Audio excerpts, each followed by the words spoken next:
Rachel Reeves' first budget as Chancellor was anticipated as something that would solidify Labour's position as a party capable of steering Britain through its economic malaise, through the economic mess created by Brexit.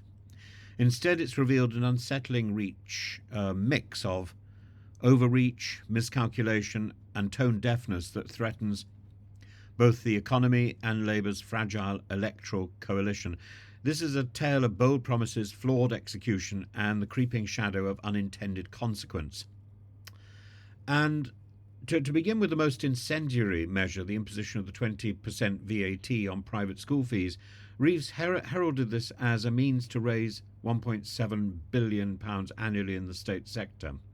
Yet the policy suffers from two glaring errors. Firstly, no detailed assessment has been made of its ripple effects, parents forced to move children to state schools, schools potentially closing, and the increased cost to the taxpayer. Secondly, its timing, mid-school year, and this is the thing which I think is the most worrying, is disruptive to thousands of families, and it sets a precedent that whatever the government of the day wants to do, it can do like that. And particularly students who are facing GCSEs and A-levels, it feels like a pragmatic, it feels less like a pragmatic policy and much more like punitive politics, an emblem of Labour's so-called class war. But behind it all is a gesture of power, and that is more worrying. This is as worrying, I think, for what it says about the power of Westminster. It's as worrying as Kemi Badenoch's Rwanda scheme. People will look at the issues and will say, "Oh yeah, I don't mind this because I think this is all about equality. I went to an awful school. Why should anybody go to a good school because they've got money?" That's another argument. Why should a government rip up a child's education, no matter whether it's a school that they're paying for or a school that is provided by the state, simply on a whim and in the middle of a school year? That is the much bigger issue. The backlash, of course, has been swift, with parents, schools, and even some Labour MPs decrying the measures as both ill-conceived and cruel. And furthermore, Reeves's assumption that this tax will generate net revenue ignores the potential exodus of students into the already overstretched state sector, not to mention the legal challenges that could force the government into expensive compensation schemes. And because it's implemented so fast, it's not something that is going to be backtracked. Now, my personal hunch is that VAT on school fees is long overdue. But this was not the way to impose it. And that's the bottom line. In addition, I was appalled by an article that I read this morning in the Financial Times that highlighted a school, Ratcliff College, that, as I said, I know very well. I was educated there. And Ratcliffe was very good to me. It gave me a full bursary, and I was very fortunate to have that opportunity. Because of that, I think I was well prepared for life. And is that something that I bought into? Well, no, clearly not. I was given that opportunity, and I'm very grateful to the school for that. But I think that school promoting itself as some sort of elite establishment, offering Steinway piano education, is abhorrent, given the fact that the school pitched itself as a religious school, as a faith school, with a particular model about charity. And what it's proposing at the moment is not charitable. It's money grabbing. And you put these two stories together, and you have to sort of find a way through the two. But then you start looking at the other stuff, like the farmers' fiasco, moving beyond education.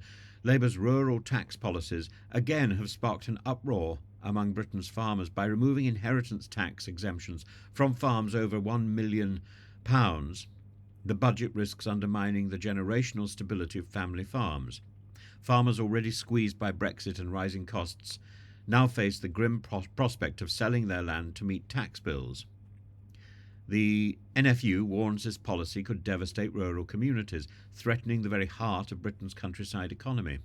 As one farmer aptly puts it, Labour promised change, but all we're seeing is destruction. And again, it comes down to the same issue. It's about the timing of the change in the tax law. When you're looking at a tax law about inheritance tax, really you have to be thinking on a 7-year basis. And again, I think there is some argument to be said that the inheritance tax needs to be overhauled and brought into line so that it is fair. This is a money grab. And again, this looks vengeful and spiteful rather than fiscally prudent. This is not about sorting out the problems in our tax system. This is about using the tax system to be nasty. Similarly, the pensions. Again, there might be good reasons. There are good reasons, I'm sure, to stop the winter fuel allowance, but not in the second part of a year when the winter is approaching. Again, the timing is wrong. A good civilized country allows people to prepare and plan for what is ahead. In fact, we are told to make plans and to prepare financially. And yet this government has demonstrated that no plans can be in place to deal with the government's knee-jerk responses. Reeves's broader tax strategy has alienated key business sectors. The £25 billion per year hike in national insurance contributions has been condemned again as an egregious act of self-harm by figures such as Sir James Dyson. Retail giants, including Tesco's and Marks and Spencer, warn that job losses and food inflation are inevitable. Even Labour-supporting business leaders now openly question the government's grasp of economic realities. Again, it's something that could have been introduced incrementally. The hospitality sector, reeling from the combined weight of inflation and wage increases, has been particularly vocal. One industry letter starkly warned Reeves that minimum wage jobs would become unviable. The optics of a government ostensibly committed to wealth creation are rapidly deteriorating. And you can't blame everything on the previous government. I think the previous government was appalling.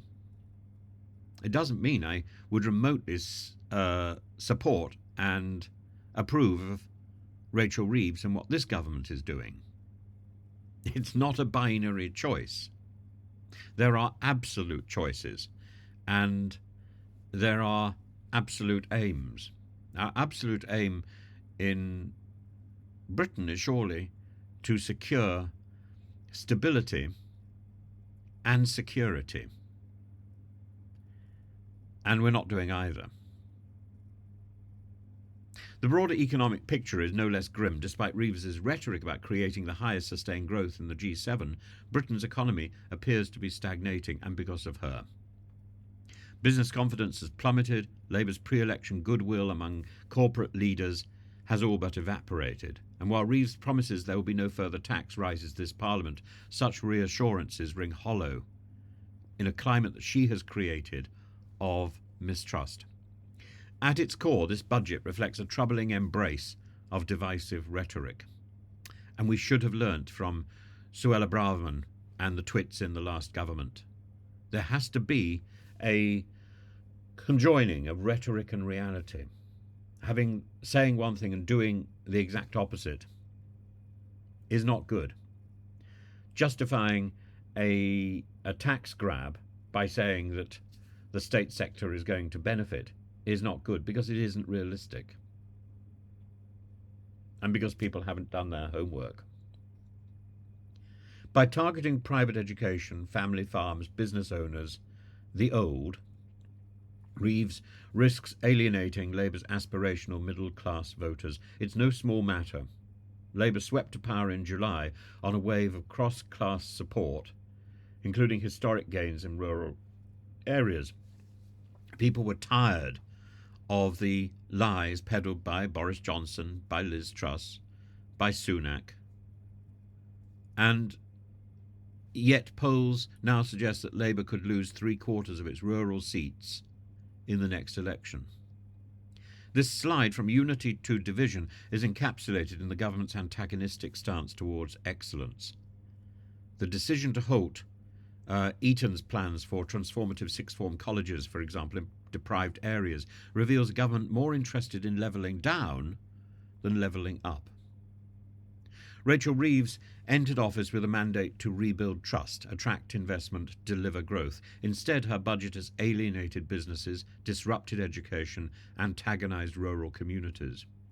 It feels less like an economic strategy and more like a series of symbolic gestures designed to appease Labour's ideological base.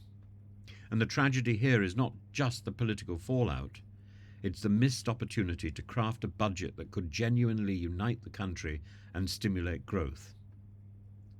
As we head into the new year, Reeves and Labour must decide whether they'll continue down this path of division and destruction or recalibrate and build a broad-based support that will confirm some sort of long-term success. Otherwise, this is an open door for Farage or for the mad Kemi Badenoch to come and sweep up and sweep Labour out. And frankly, that's a worse picture. That's a worse future, even than Reeves's madness. Reeves is opening the door to Badenoch and Farage.